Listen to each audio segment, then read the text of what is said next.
दोस्तों ये बात है 3 दिसंबर 1984 की। भोपाल की एक इंसेक्टिसाइड बनाने वाली कंपनी में कुछ वर्कर्स काम कर रहे थे। करीब रात के 12 बजे थे। अचानक कुछ वर्कर्स की आंखें जलने लगी। वर्कर्स को लगा कि शायद कोई गैस लीक हुई होगी। जब वर्कर्स ने जांच करनी शुरू की तो एक वर्कर ने देखा कि एक जगह से लिक्विड बूंद बूंद करके बाहर निकल रहा है और उसके साथ येलो कलर की गैस बाहर निकल रही है। ये देखकर वर्कर्स ने अपने सुपरवाइज़र को बताया, लेकिन सुपरवाइज़र को लगा कि शायद ये पानी होगा और ऐसे छोटे मोटे लीकेज इतने बड़े प्लांट में होते रहते हैं। और इसके बाद करीब रात 12:30 पर सभी वर्कर चाय पीने के लिए चले गए, क्योंकि ये समय उनके टी ब्रेक का होता है। लेकिन जब वर्कर्स 2:45 पर अपनी टी ब्रेक के बाद वापस आए तब ये स्मेल बहुत ज़्यादा हो चुकी थी। वर्कर्स ने महसूस किया कि न सिर्फ उनकी आंखें जल रही हैं बल्कि उन्हें तेज खांसी भी होने लगी है। अगले 2 घंटों में ये गैस हवा के ज़रिए पूरे भोपाल शहर में फैलती है और भोपाल के अंदर हज़ारों लोग मारे जाते हैं। और ये भोपाल गैस कांड दुनिया का सबसे बड़ा इंडस्ट्रियल डिज़ास्टर बन जाता है। लेकिन अब यहाँ पर सवाल उठता है कि इसमें गलती किसकी थी? क्या इसमें गलती वर्कर्स की थी? क्या इसमें गलती फैक्ट्री के मालिक की थी या फिर सरकार की थी? आइए आज की इस वीडियो में डिटेल में समझने की कोशिश करते हैं। नमस्कार दोस्तों, मेरा नाम है अभिषेक यादव और स्वागत है आपका मेरे यूट्यूब चैनल पीपल टीवी पर। दोस्तों, भोपाल की ये घटना जिस कंपनी में हुई उस कंपनी का नाम था union carbide. Union carbide company 100 साल से भी ज़्यादा पुरानी कंपनी है। अगर आप इसका नाम नहीं जानते तो आप इसके कुछ प्रोडक्ट ज़रूर जानते होंगे, जैसे कि एवररेडी बैटरी और भी कई सारे पेप्टिसाइड प्रोडक्ट। और ये कंपनी रॉकेट फ्यूल भी बनाती है। दुनिया भर में इसकी कंपनी फैली हुई है। ये कंपनी ज़्यादातर केमिकल्स प्रोड्यूस करती है। 1994 में इस कंपनी का नाम बदलकर एवररेडी इंडस्ट्रीज़ रख दिया गया। 1969 में इस कंपनी ने एक इंसेक्टिसाइड प्रोडक्ट बनाने के लिए भोपाल में अपनी एक फैक्ट्री लगाई। इस इंसेक्टिसाइड प्रोडक्ट का नाम था सीवेन। सीवेन नाम के इंसेक्टिसाइड प्रोडक्ट को बनाने के लिए एक केमिकल की ज़रूरत पड़ती थी जिसका नाम था MIC यानी कि मिथाइल आइसोसाइनाइड। ये एक बहुत ही ख़तरनाक केमिकल है। इस सीवेन नाम के प्रोडक्ट को बनाने के लिए MIC इंडिया के बाहर से इंपोर्ट करके लाया जाता था, जिसकी वजह से कंपनी को काफ़ी घाटा होने लगा। और इसके बाद कंपनी ने डिसीज़न लिया कि MIC को अब इंडिया में ही प्रोड्यूस किया जाएगा और यूनियन कार्बाइड को इंडियन गवर्नमेंट द्वारा परमिशन दे दी गई कि वो MIC गैस को इंडिया में ही प्रोड्यूस करे। आइए अब बात करते हैं उन कारणों की जिनकी वजह से ये इतना बड़ा हादसा हुआ। सेफ्टी को ध्यान में रखते हुए कंपनी के द्वारा कोई प्लान नहीं बनाया गया था कि अगर कोई बड़ा हादसा होता है तो उस सिचुएशन में क्या किया जाए। और इन सभी बातों को अनदेखा करते हुए कंपनी अपने प्रोडक्शन में लगी रही। 1981 में एक जहरीली गैस के रिसाव के कारण एक वर्कर की डेथ हो गई, लेकिन इस पर कंपनी के द्वारा कोई एक्शन नहीं लिया गया और कंपनी ऐसे ही चलती रही। कंपनी ने अपने प्रॉफिट के लिए सुरक्षा पहलुओं को नज़रअंदाज करते हुए काम करना शुरू कर दिया और इस फैक्ट्री में इतना खतरनाक केमिकल बनाया जा रहा था, इस बात की जानकारी भोपाल के लोगों को नहीं थी और इस बात की जानकारी उस फैक्ट्री में काम कर रहे वर्कर्स को भी नहीं थी। सुरक्षा को लेकर कई लोगों ने कंपनी के खिलाफ विरोध भी किया, लेकिन जो भी वर्कर कंपनी के खिलाफ विरोध करता उसे कंपनी से निकाल दिया जाता था। 1981 में मोहम्मद अशरफ ने अपनी मौत से पहले अपने एक पत्रकार मित्र राजकुमार केसवानी जी को इस कंपनी में हो रही सुरक्षा लापरवाही के बारे में बताया था। राजकुमार केसवानी ने अपने मित्र की मौत के बाद इस कंपनी के बारे में खोजबीन करना शुरू कर दिया। उन्होंने कई सारी रिपोर्ट्स के बारे में जानकारी ली और इस प्लांट पर एक रिपोर्ट लिखी। इस रिपोर्ट में बताया गया कि इस प्लांट में कितने घटिया सेफ्टी स्टैंडर्ड्स फॉलो हो रहे हैं। इस रिपोर्ट की हेडलाइन थी, बचाइए हुजूर इस शहर को बचाइए। उन्होंने इस रिपोर्ट में लिखा था कि यहाँ पर एक बहुत ही बड़ा डिज़ास्टर हो सकता है। राजकुमार केसवानी जी ने अपनी इस रिपोर्ट का टाइटल रखा था कि ना समझोगे तो मिट ही जाओगे। इन्होंने चीफ मिनिस्टर और सुप्रीम कोर्ट तक को लिख दिया था कि यहाँ पर कोई बड़ी घटना हो सकती है, क्योंकि यहाँ पर सुरक्षा को लेकर लापरवाही बरती जा रही है। लेकिन इन लोगों की तरफ से उन्हें कोई भी जवाब नहीं मिला। राजकुमार केसवानी जी ने तो लगभग इस डिज़ास्टर को प्रिडिक्ट कर लिया था, लेकिन जब तक ये डिज़ास्टर हुआ नहीं था तब तक उनकी बात को कोई मानने को तैयार नहीं था। MIC के प्रोडक्शन को बढ़ाने के लिए कंपनी के द्वारा लगातार सुरक्षा मापदंडों को नज़रअंदाज किया जा रहा था। MIC के प्रोडक्शन में इस्तेमाल हो रहे टैंकों के ऊपर लगे प्रेशर वाल्व काम नहीं कर रहे थे और टैंकों में क्षमता से अधिक MIC गैस को स्टोर किया जा रहा था। इसके साथ ही कई और ऐसी लापरवाही बरती जा रही थी जो कि सुरक्षा के लिहाज से गलत थी। इस फैक्ट्री में 2 सेफ्टी अलार्म लगाए गए थे। पहला तो उन वर्कर्स के लिए था जो कि उस फैक्ट्री में काम कर रहे थे और दूसरा उस फैक्ट्री के आसपास रह रहे लोगों के लिए था, लेकिन दूसरा अलार्म बंद कर दिया गया था।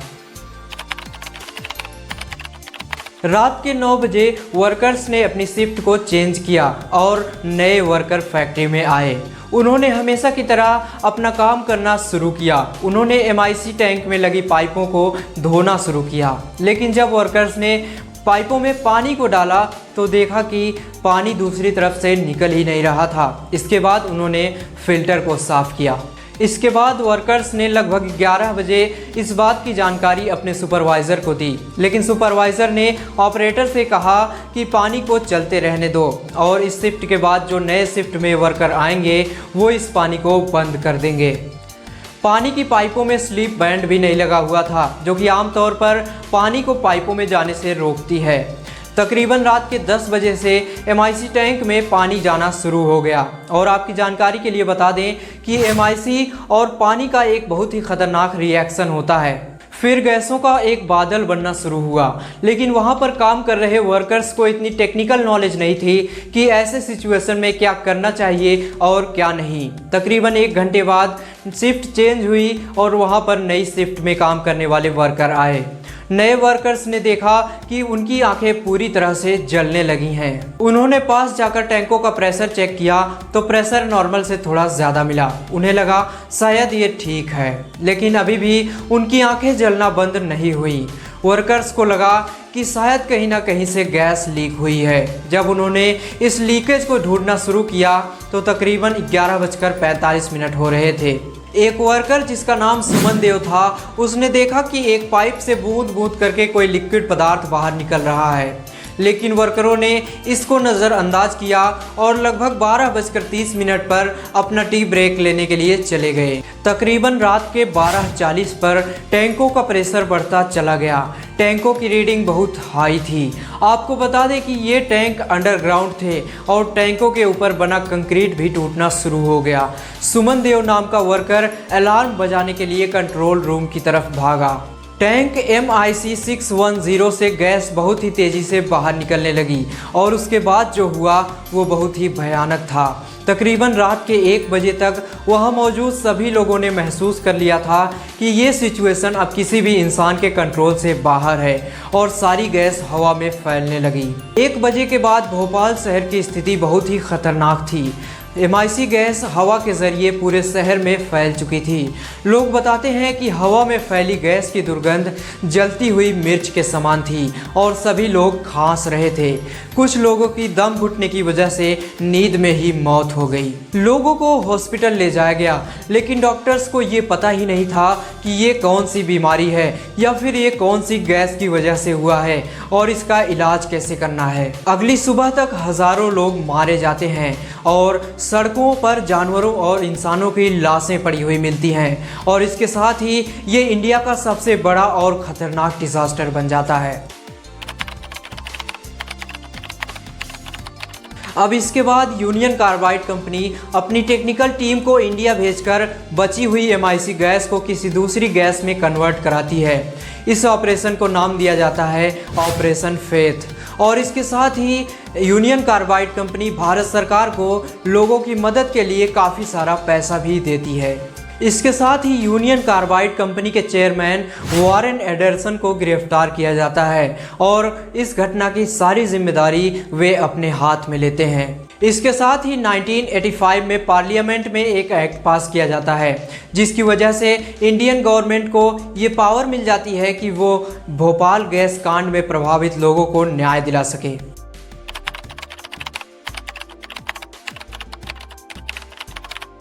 फिर यूनियन कार्बाइड और भारत सरकार दोनों इस घटना को लेकर अपनी अपनी छानबीन शुरू करते हैं और दोनों की रिपोर्ट में ये सामने आया कि इस घटना का मुख्य कारण मिथाइल आइसोसाइनाइड के साथ पानी का मिलना था। लेकिन भारत सरकार का कहना है कि इसमें गलती यूनियन कार्बाइड की थी, क्योंकि उन्होंने अपने स्टाफ को अच्छे से ट्रेनिंग नहीं दी थी और उन्होंने सेफ्टी स्टैंडर्ड का अच्छे से पालन भी नहीं किया। वहीं यूनियन कार्बाइड का कहना है कि ये घटना भारत सरकार की वजह से हुई, क्योंकि सरकार ने ही सुरक्षा डिज़ाइनों में बदलाव करने से रोका था। 1989 में ये केस खत्म होता है जब यूनियन कार्बाइड ये फैसला लेती है कि वो $47 मिलियन पैसे देगी। लेकिन भोपाल के लोग कहीं ना कहीं इस फैसले से खुश नहीं थे। जो लोग इस घटना का शिकार हुए थे वो लोग धरना दिया करते थे। फिर फरवरी 1989 में सतीश धवन कोर्ट में पिटीशन फाइल करते हैं, जिसके बाद ये केस फिर से ओपन हो जाता है और इसके बाद 2014 में वॉरेन एडरसन की मृत्यु हो जाती है। लेकिन इसके बाद भी ये केस चलता रहता है। यूनियन कार्बाइड के खिलाफ आज भी बहुत सारे केस चल रहे हैं और इस घटना से प्रभावित लोग कंपनसेशन की डिमांड के लिए बहुत सी पिटीशन फाइल कर चुके हैं।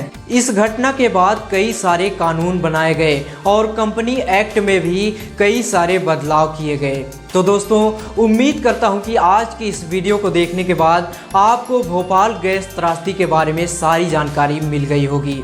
तो दोस्तों, मिलते हैं किसी नई टॉपिक के साथ अगले वीडियो में। तब तक के लिए बाय बाय।